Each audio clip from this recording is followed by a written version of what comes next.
Hello everyone, welcome to this session of class 9 mathematics, and today we are going to see chapter 2, that is polynomials, and I am your Anu for maxschool.1. Come on, let's get started with polynomials. In the last class I have been saying about polynomials, that is what are polynomials and what are the constituents of polynomials, that is for example like what are terms and what is a coefficient and how the terms of the polynomial need to be and what is the general term of a polynomial, and we have also seen what are the types of polynomials, that is depending upon the number of terms in the polynomials and depending upon the degree, that is the maximum power of the variable in the polynomial, isn't it? So I have summarized what we have dealt with in the last class. Now in this class let us see further about polynomials. Okay. So let us take a polynomial, that is we know this is a linear polynomial. So the last class I told you what do you mean by a linear polynomial, where the degree of the variable is 1. See, the degree is 1. So the linear polynomial takes the form of one variable with a coefficient and a constant term. Maybe a constant term may be there or it may not. It may also be absent in the linear polynomial, but a variable with power 1 is necessary for it to be called a linear polynomial. Now without this is just a polynomial. 3x plus 2 is just called a polynomial. Okay. Now this x, as I said, this is a variable and it can take as many values as it can.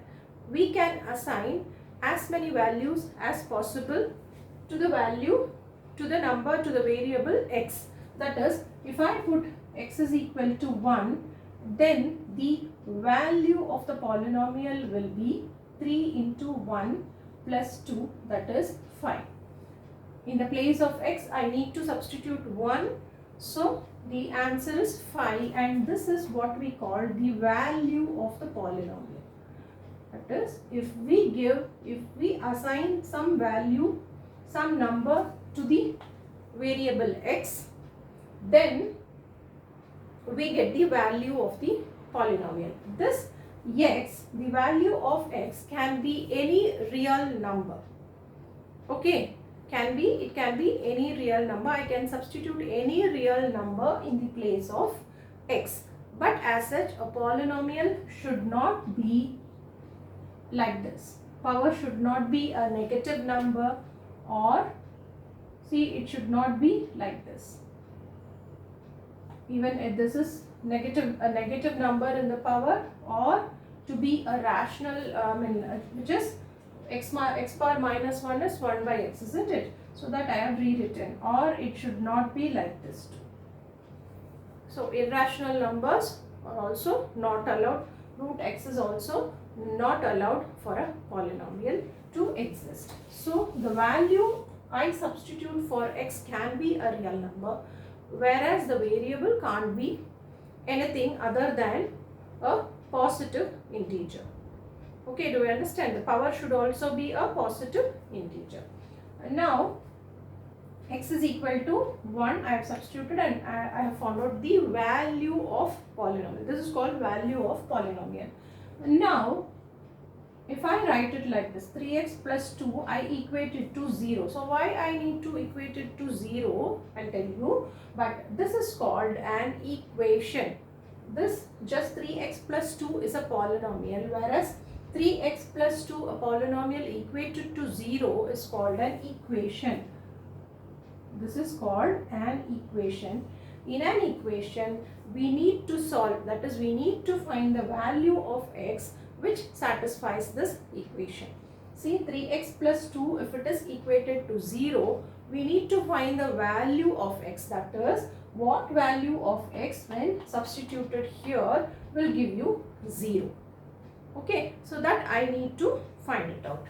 So in that case, you need to learn one thing, that is, if a linear polynomial is equated to 0, that is, in an equation, if you have a linear polynomial, then the value for x is just 1. That is, the answer or the value given to x, we find out the value of x to prove this to be correct, the equation to be correct. The value obtained for x is always 1 for a linear polynomial, because the x to the power 1, isn't it? This is a linear polynomial. So the answer will be only one value. Okay. So 3x will be, if 2 goes to that side, this becomes minus 2, or x is equal to minus 2 by 3. So the value of x obtained is minus 2 by 3. So let us check it out.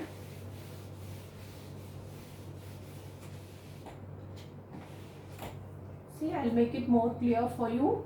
3 into minus 2 by 3 plus 2 is equal to 0. See, I have substituted the value found here. So 3 gets cancelled. You have minus 2 plus 2, which is equal to 0. See, the equation, the statement is right. So the x is equal to minus 2 by 3 is the value obtained for x. Now this x, the value of x, which makes the equation correct, is called the root of the equation. Let me write it here. The value which satisfies the equation, which when substituted in the place of x gives you 0, then that value is called the root of the equation, or it is also known as the solution of the equation, or it is also called the 0 of the equation, because it gives 0 as answer, that is, it satisfies the equation, because you have equated it to 0, so it gives you 0 when substituted in x. Okay, so for linear polynomial, since the degree of linear polynomial is 1, we get only one value for x. So our next question will be, what are the values, what will be the values for a quadratic equation or a cubic equation, or in general for a polynomial which has degree more than 3 or 4. So it is, of course, as the degree, see, I write the general expression for a quadratic equation, that is ax squared plus bx plus c, where x is a variable and a, b, c are constants. Now if I write the equation ax squared plus bx plus c is equal to 0, I need to find the value of this x. X value has to be found out such that it satisfies the equation and gives 0 for you. Okay, so I need to find the value of x here so that the equation is correct for me, or it satisfies the equation. So since the degree of the quadratic equation is 2 here, I get two values, x1 and x2, which are called the roots of the equation or zeros of the equation, or they are generally called the solution of the equation. Okay, so we'll move to solve the equations. Ax squared plus bx plus c is equal to 0 is a quadratic equation, and we'll learn about solving these types of equations in later classes. We just need to see what are roots or what are zeros of the equation. So for a quadratic equation, we get two solutions. Okay, then what is the solution for a cubic equation, right? It is, there are 3 roots or 3 zeros for a cubic equation. So as and when the degree of the equation increases, what is the degree? You just see the degree of the equation and you say that much values you get for the x. Okay, so for a cubic equation you get x1, x2, x3. 3 values, 3 roots or 3 zeros for the cubic equation. Okay. So these are called roots or zeros of the equation. So let us try one more problem in this. See, 4x minus 5 is equal to some 12. It can be like this also. So let us try to solve. 4x is equal to 12 plus 5, which is equal to 17, or 4x is equal to 17, x is equal to 17 by 4. So we get only one value for x since it is a linear polynomial. So x is equal to 17 by 4 is called the root of the equation or 0 of the equation. Now here one important step in between. See, 4x minus 5 is equal to 12, I said. If this 12 is brought to the side, it becomes plus 5, or we can also say it is also called as transposing. See, to cancel the effect of minus 5 in the left hand side, I add plus 5 on both sides, to the left hand side and right hand side. So that is called transposing 5 on both sides, plus 5 on both sides. What it, this is done to cancel the effect of minus 5 here. So you get 4x and you get 17, the same answer, which we called the transposing method. Okay, so just note it down. This is called transposing method by which we solve the equation. So for linear polynomials, we get 1 0 or 1 root for the equation. Now let us take a quadratic equation like x squared plus 5x plus 6 is equal to 0. Actually, in the last classes, in your 8th class, you would have studied factorization of algebraic expressions, isn't it? So that we'll use it here. So x squared plus 5x plus 6 is equal to 0. What do we do is, see, I told you this is of general expression ax plus bx plus c is equal to 0. This is of the form ax squared plus bx plus c is equal to 0. Now a is 1 here. That is, you take a into c. The product of a into c is 1 into 6. That is 6 for you. Okay. This b, I have b is equal to 5. And this b has to be represented by sum of two numbers. Okay, this b has to be written by sum of two numbers. Okay, so let me take it as some r and s, or let me take it as p and q. Okay, we take it as p plus q. So it has to be written in the form of p plus q, some two numbers. Okay, sum of some two numbers, and the same two numbers, when multiplied, it should give you this AC. Do you understand? So AC, the value of AC is 6 here and B is 5 here. I need to find some two numbers so that the sum of two numbers will give you 5 and the product will give you 6. So what is that number? We can easily say the product should be 6 and the sum should be 5. So that is 2 and 3 here, isn't it? So that is 2 and 3.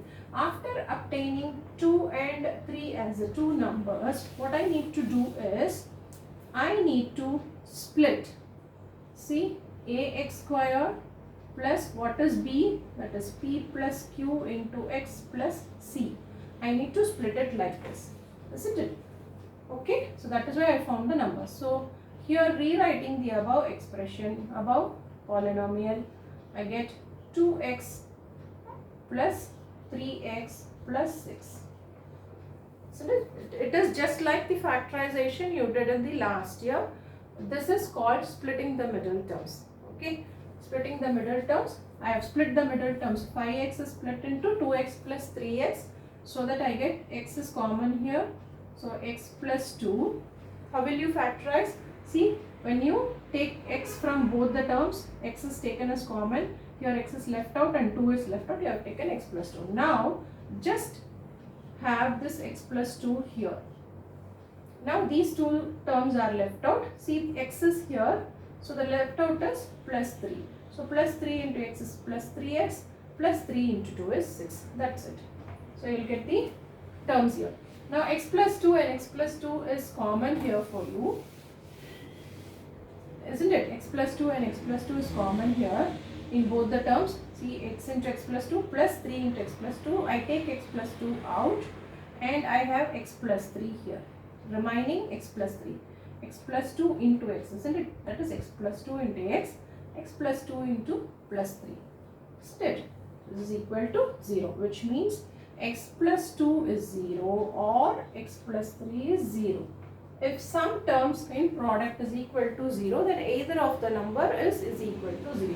So x plus 2 is equal to 0 or x plus 3 is equal to 0, which we say x is equal to 2 and x is equal to minus 3. So x is equal to minus 2 and x is equal to minus 3. These are the two zeros or two roots of the given equation. So you can find out or you can see from this how a quadratic equation gives you two roots or two solutions or two zeros of the equation. So I think you could have understood how linear polynomials gives. We can get only one root from linear polynomial. Here from a quadratic equation you can get two roots or two zeros or two solutions for the equation. Okay, I hope you would have understood about the linear polynomial and the quadratic polynomial and their zeros and solutions. Okay, so that's it for this class. In the next class we will be seeing yet another concept of polynomial or the continuation of this. Okay, until then, it's bye from Anu for MaxSchool. Thank you.